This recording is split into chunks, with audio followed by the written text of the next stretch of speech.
ให้พวกเจ้าสบายดีไอ้เมาจากเพจเมาอยากรวยหรือว่าไอ้เทปเนาะซึ่งมื้อนี้จะเป็นมื้อแรกเนาะที่ว่าเราได้มาเจอหน้ากันอีกแล้วเนาะเป็นมื้อที่ว่าเราจะมาอัปเดตกันว่าในอาทิตย์นี้นะมันจะเกิดหยังขึ้นแหน่และอาทิตย์ก่อนเกิดหยังขึ้นแหน่เป็นอัปเดตตลาดให้เรารู้ทันว่าตลาดมันอยู่ในประมาณนี้หรือว่าแนวใดเนาะโอเคซึ่งก่อนอื่นก็จะทักทายว่าเป็นจั่งใดทุกคนพากันกำไรเบิดบ่อาทิตย์ก่อนนี่ไอ้เมาบวกไป200ปลายเปอร์เซ็นต์เนาะเฮ้ยบ่แม่น200ดิต้องแม่น300%เนาะพอร์ตไอ้เมาน้อยๆไอ้เมาบวกมาหลายเติบอยู่เดะโอเคมาเข้าเรื่องเนาะก็คือมื้อนี้เนาะไอ้เมาสิมาอัปเดตว่าเศรษฐกิจของอาทิตย์ก่อนน่ะเป็นจั่งใดเนาะโอเคเข้ามาอยู่ที่หน้า Forex Factory เนาะนี่ก็คือข่าวในอาทิตย์ก่อนนี่ไอ้เมาสิสกิปให้เด้อก็คือเป็นข่าวของ Core Retail Sales ตัวนี้เนาะขอโทษก็คือเป็น Core PPI เนาะแล้วก็คือเป็น Core CPI แล้วก็จะมีCustomer Sentiment เนาะ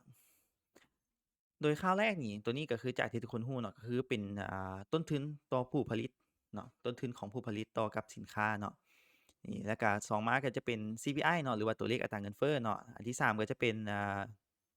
อัตราความเชื่อมั่นของผู้สวมใช้เนาะซึ่งตัวเลขที่ออกมาทั้งหมดนี่ก็บ่งบอกถึงการที่ว่าหนุนราคาค้ำขึ้นเนาะคือต้นทุนการผลิตนี่ลดลงเนาะจาก forecast นี่0.3และจากอัน previous นี่จากรอบก่อนนี่คือ0.11นี่ก็ถือว่าลดลงหลายเนาะแล้วก็อัตราเงินเฟ้ออัตราเงินเฟ้อก็ถือว่าลดลงเนาะอัตราเงินเฟ้อก็คือว่าลดลงแล้วก็ความเชื่อมั่นของผู้บริโภคก็ถือว่าลดลงเช่นเดียวกันเนาะซึ่งทั้งมวลทั้งหมดนี้ก็ส่งผลให้ราคาค้ำขึ้นเนาะแต่ว่าก็มีข้อสงสัยอย่างหนึ่งเนาะก็คือเพราะว่าตามทาง Technical แล้วตอนนี้ราคาค้ำหั้นน่ะอยู่ในช่วงพักฐานเนาะแต่มีข่าวหนุนขึ้นจั่งซี้ก็เลยเฮ็ดให้ราคากราฟเกิดการไซด์เวย์เนาะแบบควรจะลงแต่บ่ลงหั้นน่ะเจ้านั่นแหละแล้วก็มาเป็นข่าวของอาทิตย์นี้เนาะข่าวอาทิตย์นี้นี่เป็นข่าวถือว่าค่อนข้างที่ใหญ่เลยเนาะซึ่งมันจะมีมื้อวันอังคารนี้เนาะวันอังคารนี้เป็น Core Retail Sales เนาะก็จะเป็นเขาเจ้าเอิ้นหยังก็ยอดรวมที่ว่าอเมริกานี่เพิ่นขายเครื่องได้เนาะขายเครื่องหรือว่าเป็นยอดขายของเศรษฐกิจอิหยังต่างๆเนาะ จะมียอดรวมอยู่นี่ของเดือนก่อนเนาะต่อมาวันพุธเนาะวันพุธ1โมงนี่เท่าไรเป็นวันพฤหัสเนาะโอเค1โมงบ้านเราวันพุธเนาะก็คือก็สิมีเป็นFederal Rate เนาะหรือว่าเป็นอัตราดอกเบี้ยเนาะอัตราดอกเบี้ยแล้วก็จะมี FOMC meeting เนาะอัตราดอกเบี้ยนี่เพิ่นจะเป็นข่าวที่ว่าใหญ่หลายเพราะว่านักเทรดหลายๆคนก็ต่างจับตามองเนาะว่าอ่าทาง Fed นี่เพิ่นจะหันทิศทางไปในทิศทางใดแต่ว่าในตาม forecast นี่แม่นเพิ่น คาดการณ์ว่าจะลดดอกเบี้ยอยู่ที่ 0.5% เนาะถ้าลดอีหลีเนาะถ้าลดอีหลีก็บอกเลยว่าราคาค้ำหรือว่าราคา Crypto หุ้นอิหยังต่างๆของเขานี่จะ to the moon เลยเนาะคันลดตาม forecast เนาะแต่คันมี in case หนึ่งก็คือเพิ่นลดหลายกว่า 0.25% ก็คือลด 0.5% นี่ก็บอกเลยว่ามูนในมูนเนาะบอกเลยว่ากาวกันเป็นตันน่ะแล้วมันมี worst case บ่คันมี worst case ก็คือเพิ่นคงอัตราดอกเบี้ยเนาะคงไว้ที่ 4.50% นี่ก็คือ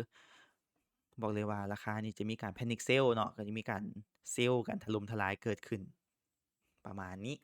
โอเคแล้วนอกจากข่าวอื่นเดแล้วนอกจากข่าวอื่นที่ว่าเป็นข่าวเศรษฐกิจแบบนี้แล้วมันก็จะมีช่วงที่ว่าข่าวดังๆก็คือ2-3มื้อก่อนนี้มันก็จะมีการลอบสังหารCharlie Kirk เนาะผู้เคลื่อนไหวฝ่ายขวาเนาะหรือว่าเป็นผู้ฝ่ายค้านนั่นแหละที่ว่าเพิ่นจะเป็นนักเคลื่อนไหวทางการเมืองซี้เนาะนี่ผู้นี้เนาะถูกลอบสังหารตอนในขณะที่ว่าเพิ่นไปเฮ็ดงานสัมมนาเป็นงานดีเบตกันระหว่างมหาวิทยาลัยเนาะเพิ่นเป็นผู้ดีเบตโอเคแล้วก็มีการลอบสังหารกันเกิดขึ้นแต่นี้ก็น่าจะจับตัวได้แล้วเนาะซึ่งหลายๆคนก็นักลงทุนหลายๆคนก็ได้มีการอ่าตั้งข้อสงสัยเนาะว่าเหตุการณ์นี้มันจะผลกระทบหยังต่อกับเศรษฐกิจโลกบ่นั่นนี่เนาะแต่ก็ส่วนตัวไอ้เมาส์ก็คิดว่ามันอาจจะบ่กระทบหยังหลายเนาะเพราะว่าเพิ่นเป็นนักเคลื่อนไหวทางการเมืองเนาะเพิ่นบ่ได้มีเอฟเฟกต์หลายถึงกับไอ้ถ้ำเนาะหรือว่าตู้ถ้ำของเรา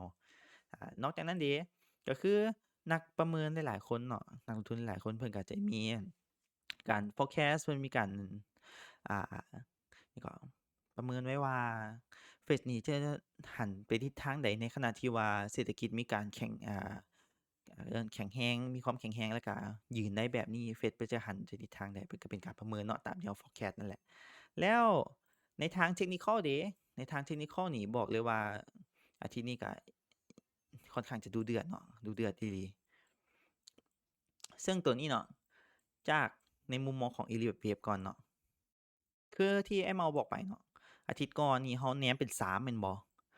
โอเคนับแม่งตามเด้อ1 2แล้วก็ขึ้นมา3ตัวนี้เนาะ ขอโทษซึ่งสารตัวนี้หั้นนะมันก็จะขึ้นมาประมาณ264 261.8เนาะก็คือเป็นขึ้น3ขยายของ Iliad Wave แล้วเอาง่ายๆคือครบสูตรแล้วหั้นนะตอนนี้กำลังจะอยู่ในช่วงของ Sideways หรือว่าลงขา C เนาะซึ่งขา C นี่นะตอนนี้มุมที่ไอ้เมาแนมก็น่าจะเป็นนี่เนาะเขาจะเรียกว่า Expanded Triangle เนาะ Expanded Triangle โอเค หรือว่าเป็นสามเหลี่ยมปากเปิดเนาะมันก็สิแบบจ๊ดๆๆๆๆมาจั่งซี้แล้วก็เปิดออกแล้วก็เบรกขึ้นเนาะแต่ก่อนอื่นก็จะต้องลงมาให้ครบขาก่อนจะเป็นขาดีตัวนี้เนาะซึ่งตอนนี้ไอ้เมาก็แหนมเซลเด้อแหนมเซลอาจจะเป็นลงสัก2มื้อเนาะอังคารวันจันทร์มื้อนี้แล้วก็วันอังคารมื้ออื่นแล้วก็มื้อวันพุธนี่ก็อาจจะเป็นมื้อที่ว่าเราได้ลิ้นบ้ายกันเต็มระบบเนาะแต่เบิ่งก่อนว่าฉันสิลงไปฮอดส่ำใดเนาะแต่อย่างต่ำๆนี่ต้องลงมา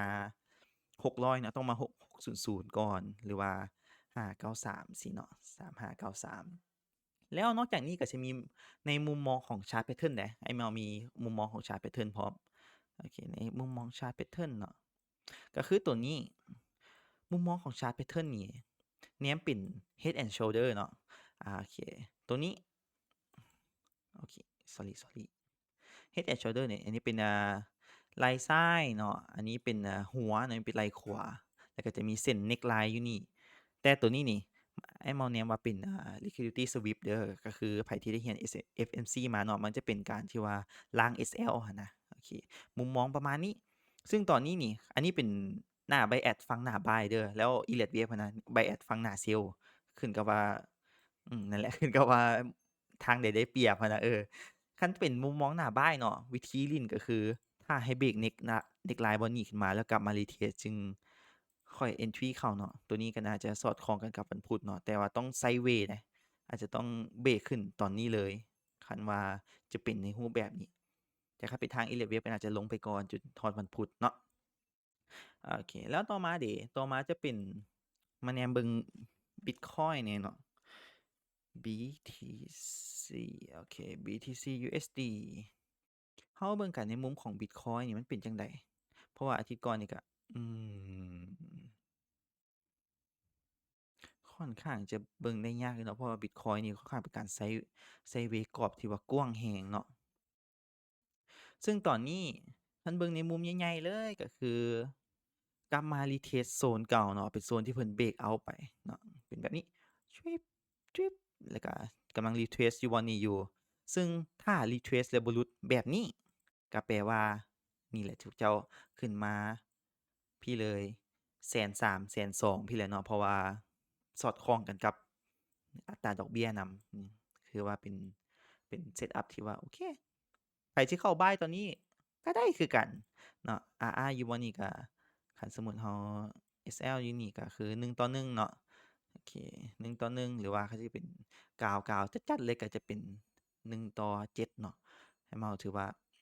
not bad เนาะโอเคเลยหรือว่าคันอยากไผลิ้นใกล้ๆก็มันก็มีเซตอัปใกล้ให้เราคือกันเนาะแบบนี้เราก็มา SL อยู่บ่นี้แล้วก็ TP อยู่ High เดิมแล้วแต่ทุกคนเจอ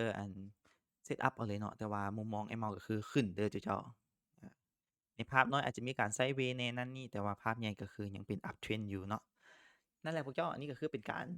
เอ่อเป็นการอัปเดตข่าวคร่าวๆเนาะสำหรับมื้อวันจันทร์เนาะเช้าวันจันทร์แล้วก็มื้อนี้เนาะไอ้เมาจะบอกว่ามื้อนี้เป็นมื้อแรกที่เราจะเริ่มสอนกันเดี๋ยวเราจะเริ่มสอนกัน6โมงเนาะผ่านทาง Zoom เนาะใครที่ว่าสมัครกับไอ้เมาแล้วก็เตรียมตัวเข้าเรียนเด้อเดี๋ยวไอ้เมาสิแจ้งเองทางกรุ๊ปเนาะโอเคนั่นแหละพวกเจ้าสำหรับมื้อนี้ see you bye